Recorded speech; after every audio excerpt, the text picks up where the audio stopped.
Namaskar. Welcome to the 10th episode of Satya Samvad. The Dharmic way of life is premised on balance, on the idea of equilibrium, of existential harmony. This is not just a balance of political correctness or convenience, but one that embraces all the aspects of life, even if they are often contradictory and even paradoxical. Understanding Dharma is not always straightforward, and therefore within Dharmic traditions, the importance of a guru cannot be understated. A good guru selflessly helps advance the spiritual development of the disciple. However, in today's Wokeist world, it is not surprising that there has been the rise and popularity of those who are appropriating and using the Hindu traditions and knowledge for their own agendas in the name of leading others spiritually. Something like this was seen by Donca, and she joins us today to bravely expose such an occurrence with a white American teacher named Josh Schrei. We welcome you today, Donca. Thank you. Thank you. So Donca Vianu, originally from the Soviet Union and Romania, currently resides in Portugal and Bharat. She's a seasoned psychiatrist and psychotherapist with over 4 decades of professional experience, spanning work experiences in Romania, Germany, and the Netherlands. Raised in an atheistic environment, which is very important and brings a very unique perspective to this whole discussion, Donca began her spiritual journey at the age of 30, delving into sacred texts like the Upanishads, the Ramayana, and the Mahabharata, which deeply influenced her. Civilizational and dharmic values and ideas intrigue her, and she comes to us with a rather important circumstantial perspective on Dharma and Wokeism today. So Donca, a white American man by the name of Josh Schrei, has become quite an influential podcaster and is considered an authority by some on Indian spiritual traditions. However, his bi-monthly podcasts have recently rung alarm bells. In January 2024, he started to speak on the Mahabharata in his study group, and by the 3rd of March of this year itself, things took a curious turn with an episode called Oh Justice. Could you tell us a little about this? Sure. So already during the study groups, there were some red flags. I sent him an email. I did not receive an answer. And then he launched the episode or Justice. And listening to it, I thought he does not know Mahabharata. And it was based on Mahabharata. Justice through the lens of Mahabharata. And listening, I thought he does not know Mahabharata, he does not understand Mahabharata, and actually he's hostile to it. He disqualifies Mahabharata as a text about justice. And he trivializes it, he presents Mahabharata like a vendetta story. And I can give you examples, and I took some notes, yeah? So one example is the situation in which Pandavas are in danger to be burned alive, yeah? And he says, quote, the Pandavas escaped, and escaping let 6 people of lower birth die in their place, in order to fake their own death. Meet our heroes, end quote. So this meet our heroes is said in a scornful way, and the 6 people were by no means killed because they were of lower birth. This is really work. This was a Nishad family, and they were sent by Duryodhana to burn alive the Pandavas. The Pandavas had to kill them, but not in order to fake their own death. So it is really vilifying the Pandavas. And it was destiny taking its course. The Nishada family had to die that night because they had to die all together. And this was the constellation in that night.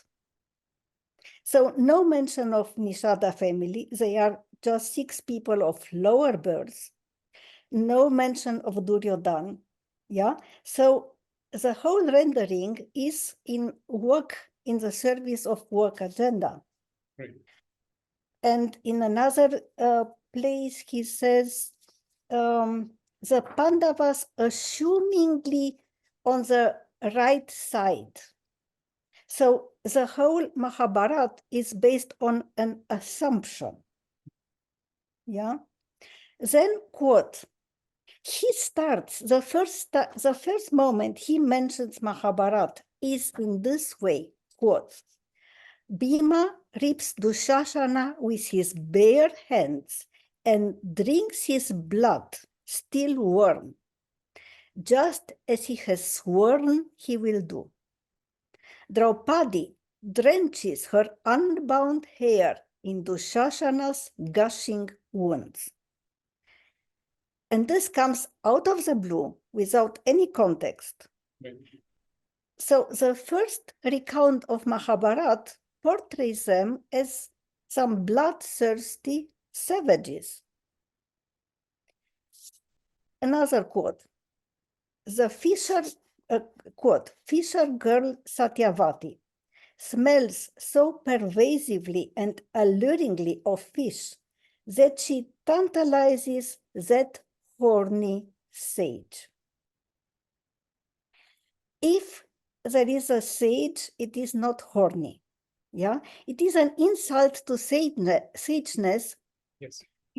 which is very, very real, sacred and real. Yeah, Indian tradition, Hindu tradition knows a plethora of sages, and they are real. So it is an insult to sageness. Yeah. And it is inaccurate because it is not a sage, but it is King Shantanu who falls in love with Satyavati. And it's not that he was possessed by lust, but he falls in love. And there is a difference. Yeah. Okay, another example. I have 2 more. Quote, Yudhishthira utters perhaps the only true, just line in the whole Mahabharata. Really, Yudhishthira is a son of Dharma. Right. Yeah. Mahabharata revolves around the concept of Dharma. And according to Josh Schrei, there is in the whole Mahabharata only one just true line. Yeah.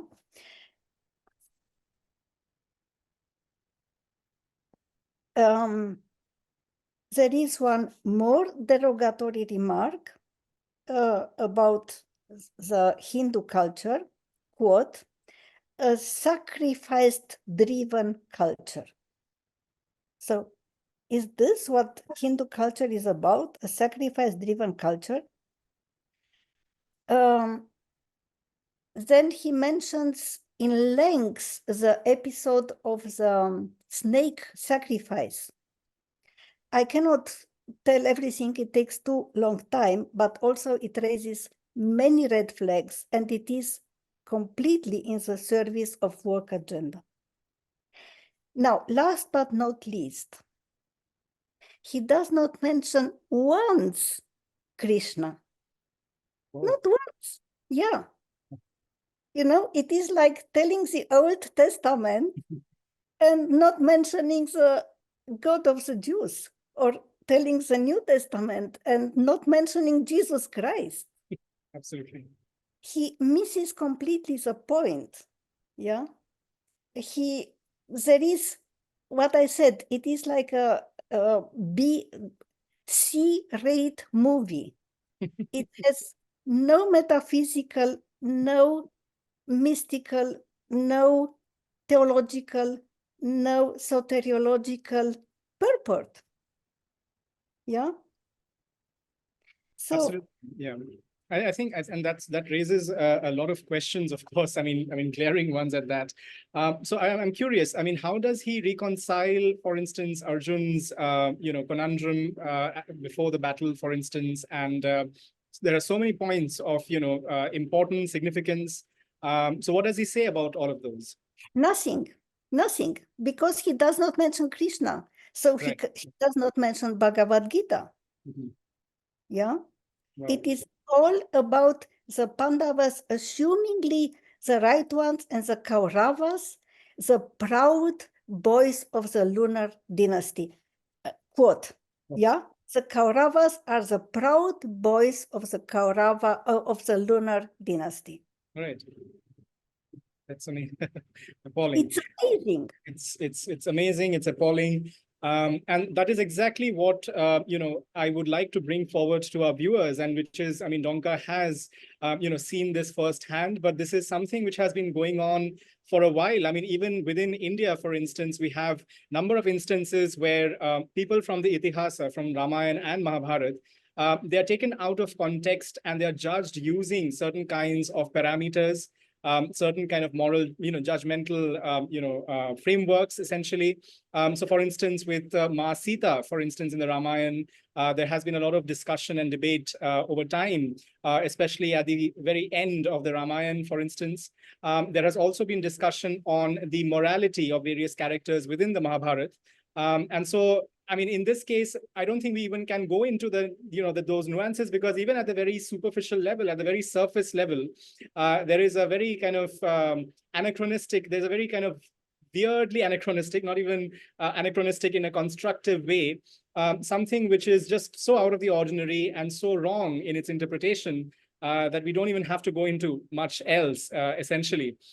So now coming back to this whole discussion and coming to this anachronism that I mentioned, there is definitely, whenever somebody comes across such experiences, there is cognitive dissonance, right? I mean, you are from the field of psychology, and cognitive dissonance, of course, is the description of mental discomfort that people feel when their beliefs and actions that they have nurtured, that they have come up with over time, are inconsistent and contradictory to something that has been presented to them, or which is, which makes them, ultimately making them change one factor to try to align it to what has been said or has been proposed. So how did you safeguard yourself and maintain resilience against this kind of false narrative that was clearly being weaved into and around the Dharmic thought? Yeah, 2 or 3 aspects. One is that I am very lucky that I started to read Mahabharata long ago, and I read English translations. I saw all 94 episodes of the TV series on Mahabharata. Yes. And the TV episodes on Srimad Bhagavatam. Right. And read a couple of times the Bhagavad Gita. It's extraordinary. And I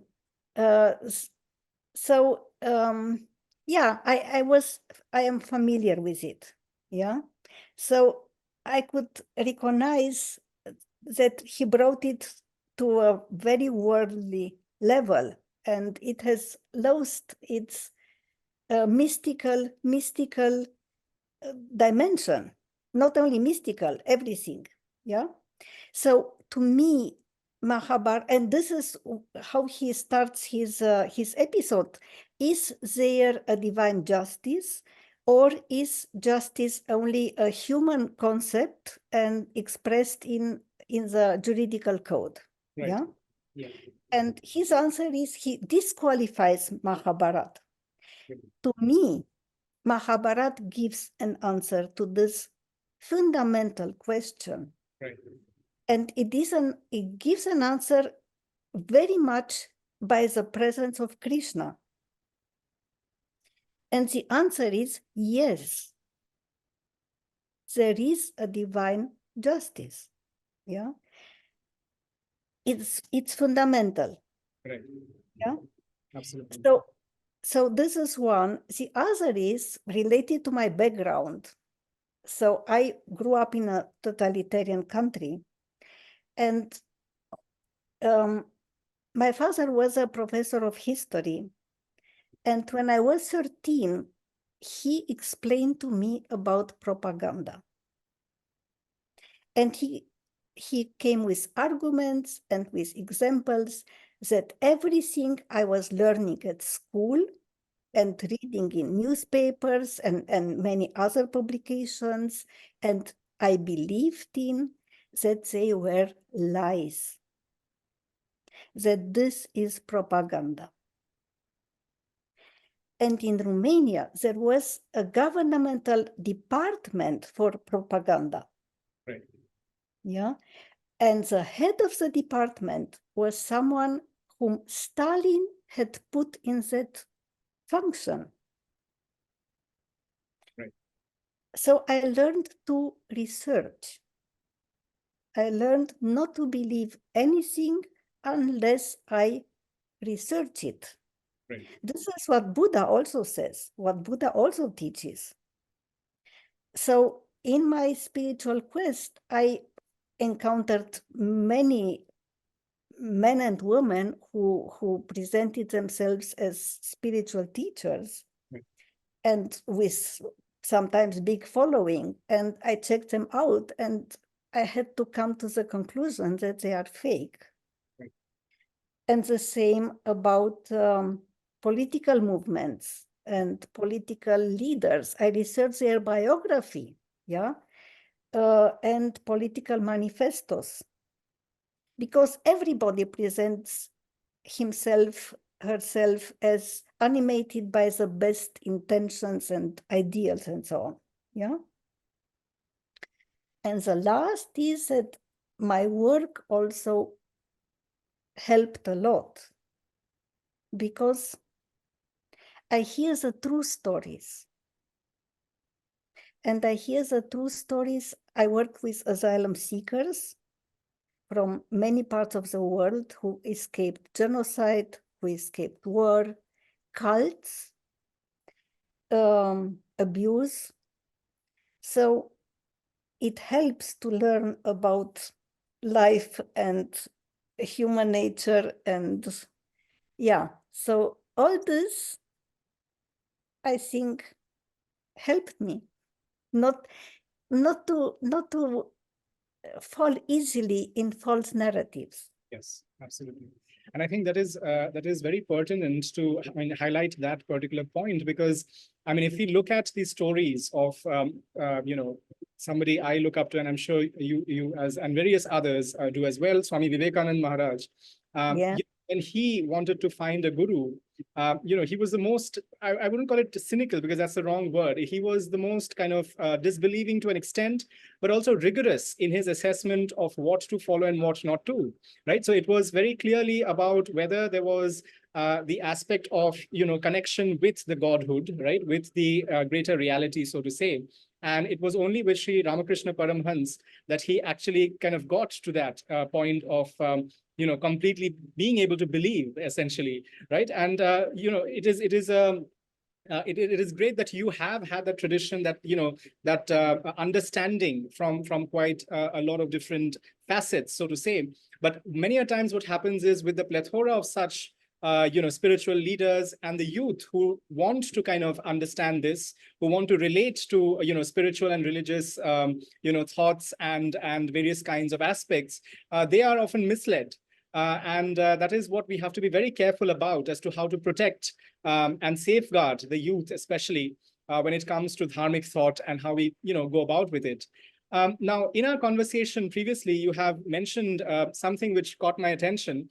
And it is even more interesting because when we talk about, dharmic, faith, or the dharmic ways of life, and the Abrahamic way of life, or various other kind of paradigms that exist, you mentioned about the deep-rootedness of everything that happens in the universe, the causality, the cause-effect that permeates all the layers of reality, which is very fundamentally dharmic in its, conception, which across the board, you see it even where you do not have necessarily an exposition of God, but you will definitely do, see something along the lines of karmic kind of consequences. So this implicate order, is in line with the idea of karma, as mentioned in the Srimad Bhagavad Gita, And that brings me to kind of be curious as to what is your understanding when it comes to not only karma, but the, the broader idea of dharma itself. Yeah, thank you for the question. It's a very beautiful question. And I thought a lot about it. So I would say, for me, how I understand Dharma, it is a GPS. It is a GPS towards the eternal truth, to eternal truth and the path to eternal truth. And eternal truth is, what I understand, is Shiva-Shakti, so consciousness, energy.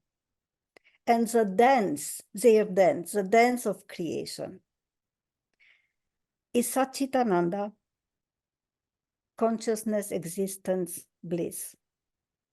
It is oneness. And in everything, interrelatedness, everything is related to everything. What Thich Nhat Hanh, he was for a time my teacher, Thich Nhat Hanh calls it the order of interbeing. So there is, what I understand is there is no translation of the concept of Dharma in English, but it points to duty, to conscience, to alignment with the deepest laws of creation. And the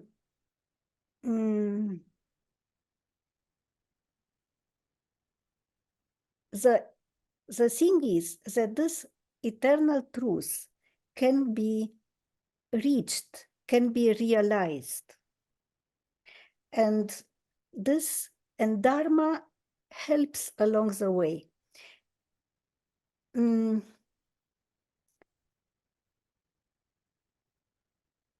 So another aspect of Dharma, which I think is important, is that it is very dynamic. It is not a static concept. So it necessitates wisdom, because Dharma is action in the present situation. So, for example, a soldier has to fight. His Dharma is to fight, to protect, and even to kill. The Dharma of a monk is not to fight, because he has withdrawn from the world. But if in front of a monk, let's say someone tries to, a man tries to rape a woman, the Dharma of the monk at that moment is to intervene. So it is moment for moment to align with the laws of creation. And now alignment or misalignment have consequences. And this is, in my understanding, this is karma, the laws of karma.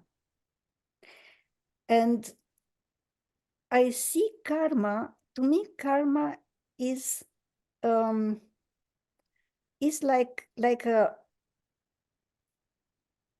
a force field which governs the whole creation. It is that which shapes destinies. And so alignment, and so let's say misalignment. Karma does not punish, but karma presents situations in which it is possible to learn to align better. And when alignment, it is not necessarily that you are rewarded, but it means that you passed the test and you get access to a new stage of your evolution. In a way, I could say that Dharma and karma, that they are the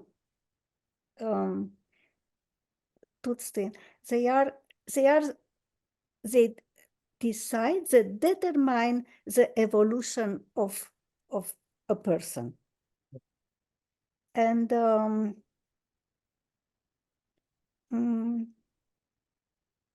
let me think if, I think what is very important is that this alignment and misalignment, so karma and dharma, they are amplified by reincarnation, by the belief in reincarnation.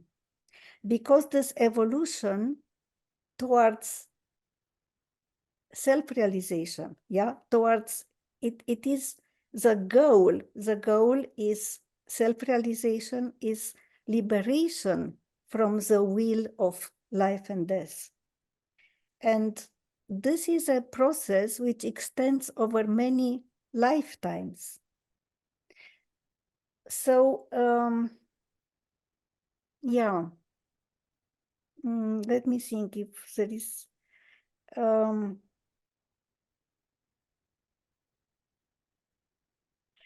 you asked about the causes. So, to me, it's what Mahabharata teaches and is how important it is to go deep into history. Because everything what is happening has very, very deep roots. And these roots give birth to other roots and to cycles, to endless cycles of cause and effect. And there are cycles within cycles and cycles intersecting cycles. It is very complex. And this is Mahabharata to learn to look very deep in history, very deep to the roots. Absolutely. And last thing, if I may. Also, I think that the Mahabharata introduces another dimension beside Dharma and karma, introduces a dimension of grace, Krishna's grace, which is also so important and so beautiful. Absolutely. And absolutely. I think the grace, the element of grace, I mean, which is seen in Dharmic traditions. One very important point you mentioned there, and I want to highlight that further. I mean, there is this misconception often that, religion or certain kinds of values and value systems are very conservative, are very static, right? They are somewhat kind of entrenched, so to say. Which partially could be true for various traditions across the world. I mean, and unfortunately, that is cause for many of the problems we see today in the world because of the antiquated kind of understanding and value systems that still exist in some traditions around the world. But that definitely is not the case with the Dharmic traditions, with Hinduism and Dharma itself, because the whole idea of, for instance, Shaivite philosophy, where we talk about Sphotavad and Spandan, the idea of the vibration, is about the dynamism that is inherent in the fundamental reality of the universe. So when we're talking about Dharma, when we're talking about these value systems, they are not quite conservative in the sense which we'll use it in the modern parlance in the Western world.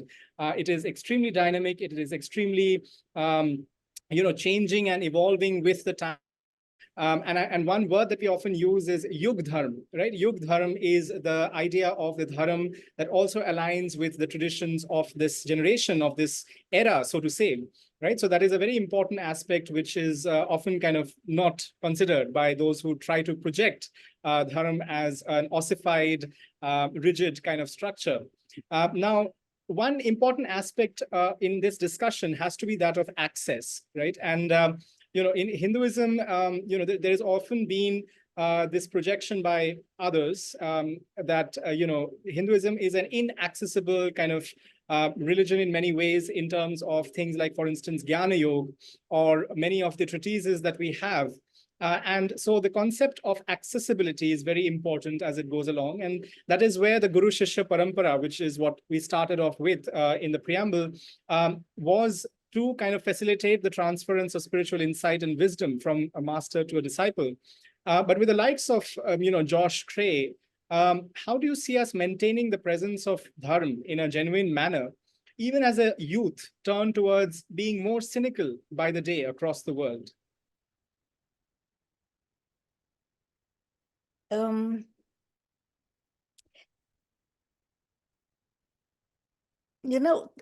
me, what the Hindu lore has unique is that it is everything. It is monotheistic, para-Brahma, Satchitananda, yeah. It is monotheistic. It is polytheistic. It is atheistic. It has philosophical schools which are atheistic. It is animistic. It is multiverses, yeah.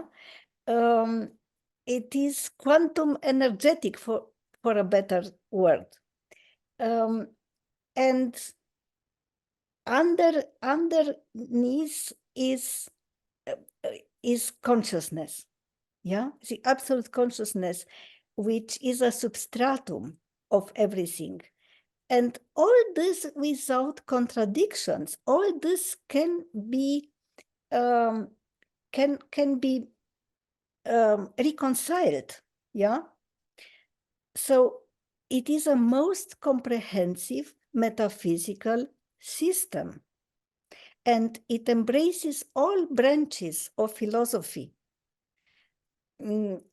ontology, epistemology, political philosophy, axiology, ethics, yeah? So it is an extraordinary system which cannot become obsolete. It is alive. It adapts all the time to new discoveries, to a new way of thinking. It can absorb a lot, yeah. So to your question, from my experience from being in India often, for many years put together, I have the impression there are two Indias. One is what is taught in schools and colleges, which is very little about the Hindu tradition. And the other is a daily reality. And this is it's the temples, the rituals, very powerful rituals, the festivals, the practices, yoga, meditation, all the sages, the self-realized beings, the saints, and this is actually the daily life in India, going to for millions of people, and I think this should be more taught in colleges and in schools. And also, whole India is full with sacred places. India is sacred geography, and to visit these places with reverence, and I think then revelations happen. To take young people to sacred places, to show them the temple. There are temples which are, nobody can explain today how they have been built, how the pillars produce music. Then art forms, traditional art forms, to understand, to know about them, so that it is possible to understand them.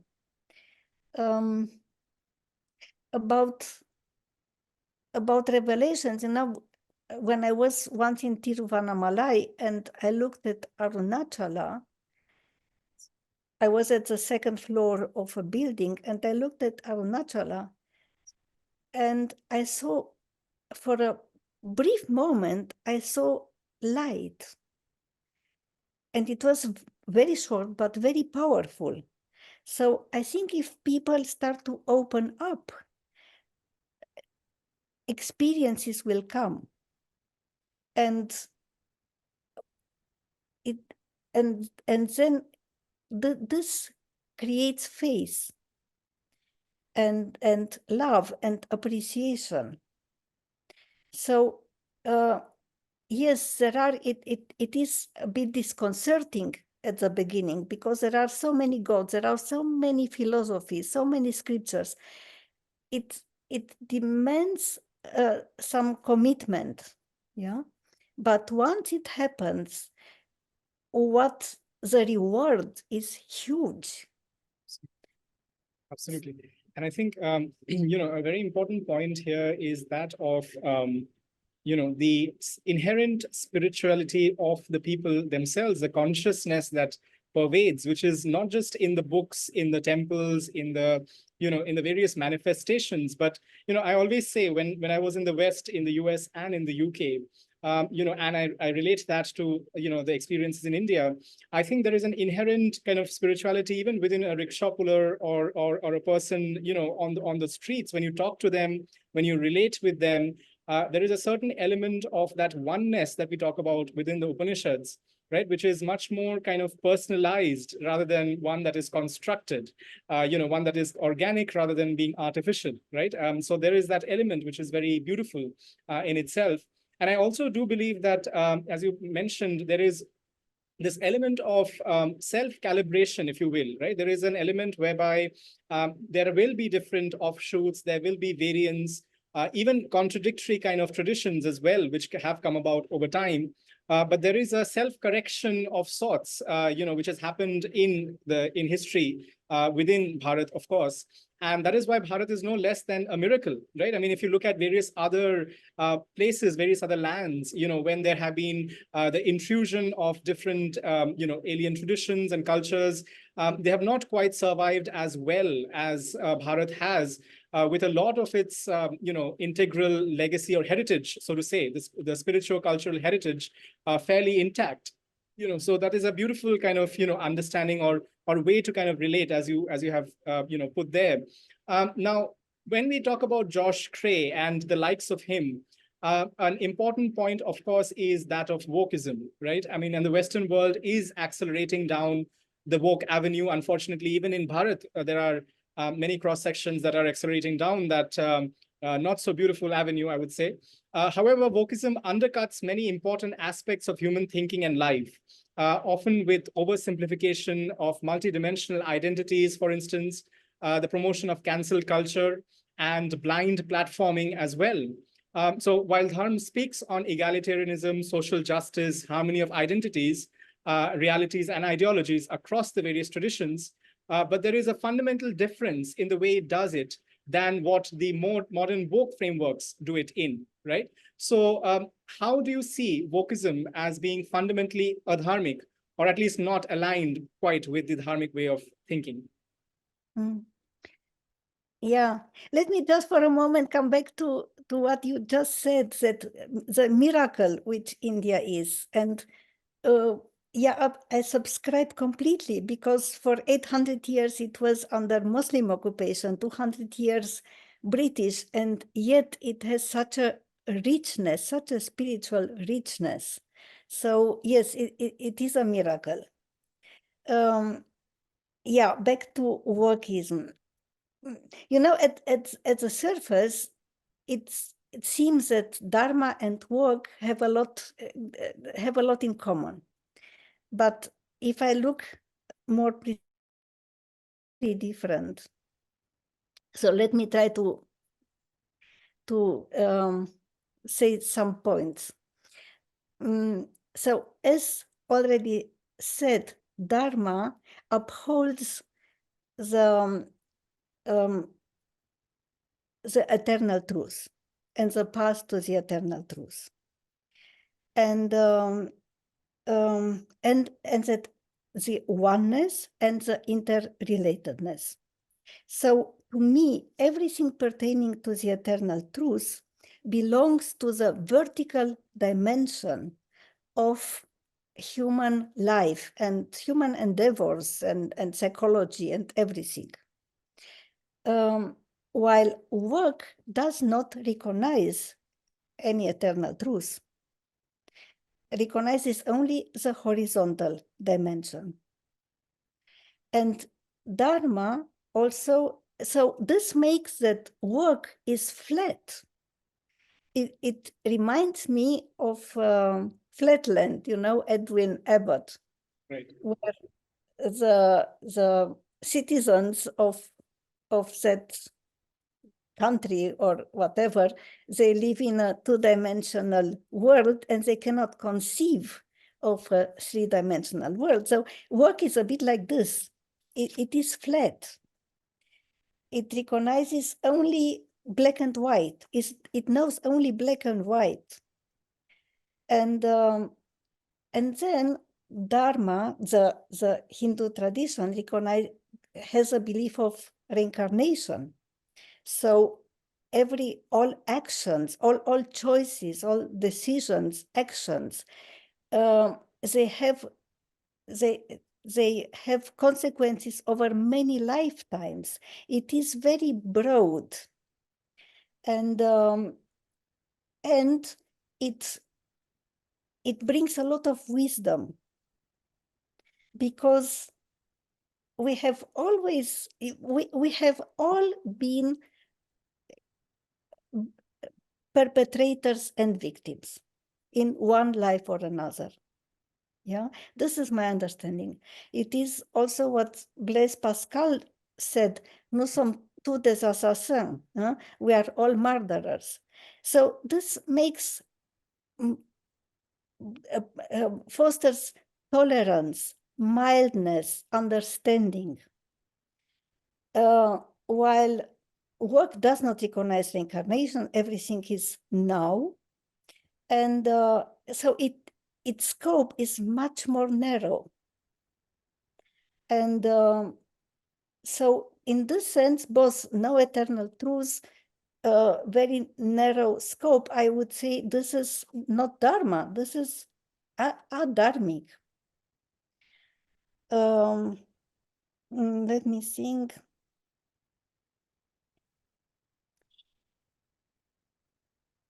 Dharma, actually, by pointing towards the eternal truth, and with also wisdom, which it brings, it helps to let go of this victim-perpetrator cycle. It shows a way to come out of it. While work on the, I think on the contrary, it plunges the individual even more into the cycle, because the privileged becomes the underprivileged. The roles are inverse, that's all. And so it wants to, actually it maintains suffering, while Dharma is a path out of the suffering of samsara. So this is another aspect. There are many aspects. Right, right, absolutely. I think, you mentioned about, this idea of the vertical and the horizontal. If you look at the word woke itself, right? I mean, it comes from this idea of awakening or, waking up to, a certain reality. But the point is, and the question rather is, are they? Right? Because the question is, if you remove the various constructs of identities, of, ideologies, so to say, to what end? Right? I mean, the woke, for instance, don't have an answer for that necessarily, right? There is just the removal of everything, right? Which is very much possibly aligned with the idea of neti neti, not this, not this. But then it doesn't quite kind of move towards anything. It's in itself, for the namesake, for it absolutely, it kind of goes only towards breaking asunder these constructs of identities and ideologies without anything more than just that, right? And so that is a very kind of important point out there, which is the fundamental existential kind of crisis, if you will, or the void essentially, which remains, but there is no addressing of that, right? Which Dharma tries to do, right? It not only goes beyond breaking free or liberating oneself from the constructs of identities and ideologies, but moves towards a certain direction, so to say. And so one other point that you mentioned is that wokeism has some self-advertised pillars, right? Diversity, inclusion, and equity. But these are ridden with a number of internal inconsistencies and practical issues relating to, these, when we look at it in the common day-to-day, functioning of wokeism, so to say. So under the facade of liberty, equality, and solidarity, for instance, we see deep-seated divisions and prejudices in modern society, right? Social justice is still quite a pipe dream, with what you call the oppressed-oppressor cycle, just being made to go round and round in a vicious, cycle over time. In what John Redwood, the British politician, said, is akin to the politics of resentment, right? So there is somebody who's resentful at the beginning, and then there is somebody else, and then it just goes on and on in a cycle, so to say, right? So those are very pertinent points of discussion there. And so in today's world, there is another kind of area within the broader movement for social justice, which is that of feminism, right? So feminism champions, often, and unfortunately so, certain kinds of masculine values to empower women, right? And promote its adoption even, right? So it's not quite in terms of going at it from an unbiased approach, but it's just to kind of impose those masculine kind of standards or values to empower women, right? As seen in the Western world in many places. So my question is that truly women empowerment? And what is your understanding of the Dharmic take on it? Mm-hmm. Yeah, I mean, allow me to come back a bit to work, because you asked, to what end? And you mentioned the word facade. And I would say that the end, that work under this facade of social justice, actually, it has a potential for a totalitarian system. Yeah, opens door to Big Brother and to Brave New World. It is because of it squeezes all phenomena in the society into oppressed and oppressor. Yeah, and then who identifies who is the oppressor and who is oppressed. Yeah, and it comes also from a need for a herd of sheep, because it is group oriented. It is not individual oriented, group oriented. And the architects of work, I thought really a lot about it. They want the power over this herd. And the herd members, they can hide behind each other, behind the group. So I am afraid that behind this social justice manifesto and everything else what work pretends to be, actually there is a core of a tendency to totalitarianism. Right. Yeah. Okay, so this I think it's important, so I wanted to mention it. About feminism, and yeah, this is a very interesting question, and yeah, thank you for it. So my thoughts about it, the Shiva-Shakti, these are fundamental principles, and we have them in us. So every man has an inner woman, and every woman has an inner man. And ideally, they should be in balance and supporting each other and loving each other. So we live with our woman with her inner man and man with the inner woman, like we live with a partner of the opposite gender. And the two principles have certain traits. So I'll say very briefly, the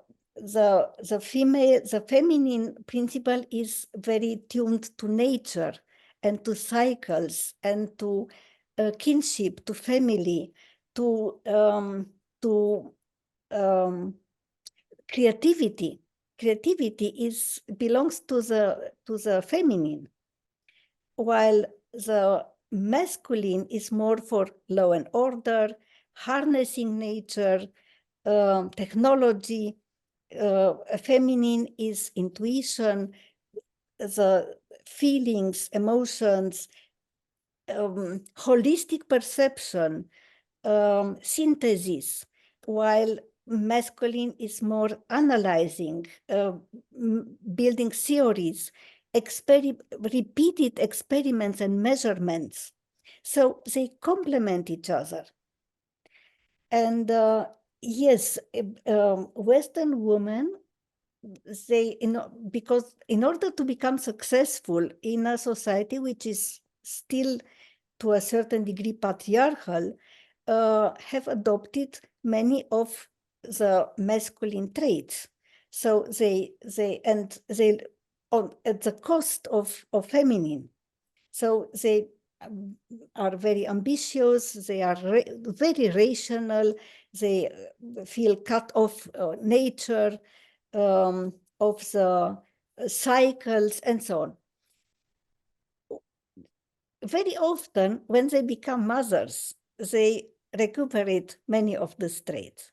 Right. About Dharmic, how I see the Dharma in this context. And one of the things which I love the most about India and fascinates me is that it is the only civilization uninterruptedly over thousands of years which worships the feminine.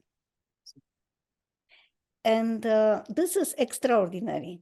And every year there are the Navaratri festivals. Yeah, the Great Mother has 1,000 attributes, and each attribute has a name. And Tantra is worship of the Great Mother, of the Divine Mother, in many, many, many different ways. It is the path to the eternal truth through the worship of the feminine. And I think for Indian women, just to own this tradition, because you have Durga, you have Saraswati, and you have Lakshmi, and you have also embodiments. If I think of Ananda, my ma, yeah, she was a goddess. So Durga, she's courage, she's determination, she's fearlessness, she's a warrior. And Saraswati is wisdom and knowledge all knowledge. There is a field, a cosmic field of Saraswati, which belongs to Saraswati, to knowledge, Lakshmi, grace, beauty, abundance. So to meditate, to start to worship, I think it's enough. I think if all the women in the world would know about it and start to connect to these three aspects of the divine feminine, then almost by itself everything will be solved. So this heritage, and then they will discover the wealth of which they are heiresses themselves. It's outside and inside and in the whole universe. Absolutely.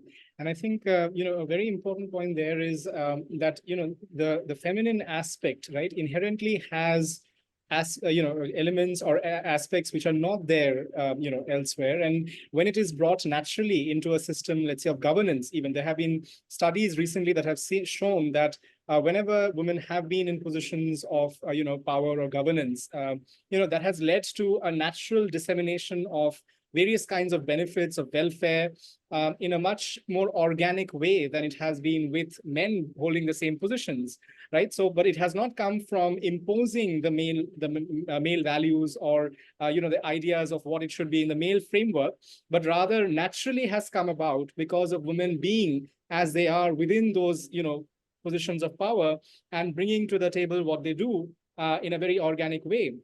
Right, so that's a very beautiful aspect and analysis that has happened in recent times. So this has been a fascinating discussion. I would like to kind of bring the discussion around and ask you, when we talk about social justice and dharma, right, and wokeism, how do you see us going forward as a nation, as a civilization, as humanity? All in all. In terms of truly going towards social justice, right? Not necessarily from the framework of this, closeted or the segmented kind of purview of humanity, right? But with a more kind of dharmic perspective or with a more, natural and organic manner of reaching there. I would say teach Hindu lore. Teach much more Hindu lore in an authentic way. It can be the benchmark for all other ideologies and political movements and so on, because it is so comprehensive and it has a knowledge of thousands of years. And the fact that India has survived in spite of everything what we just mentioned, and so much destruction of also of scriptures, of temples, of everything, and it has survived and it has preserved. I think India keeps the world in place. If not, it's it's already quite bad right now, but then it would be really much worse. Right. So Dharma, I would say, has to be the benchmark. Beautiful. Right. Thanks a lot, Donca, for that wonderful exposition on a number of different topics. I think we have covered everything from Josh Schrei, of course, and I hope that people speak out more against rather such quote unquote leaders and the appropriation of dharmic thought, which has been done for an agenda. And of course, looking at the ideas of social justice, of societal dynamics, from a more dharmic perspective than from a wokeist one, right? And move towards, a better future together as one, right? So thanks a lot, Donca, for joining us today. Thank you. Thank you for having me. Thank you so much. Thank you. And we look forward to seeing all our viewers in the next episode of Satya Samvad. Thank you so much. It's wonderful. It's an honor. Thank and you. Thank you. Thank you. Namaste. Namaste.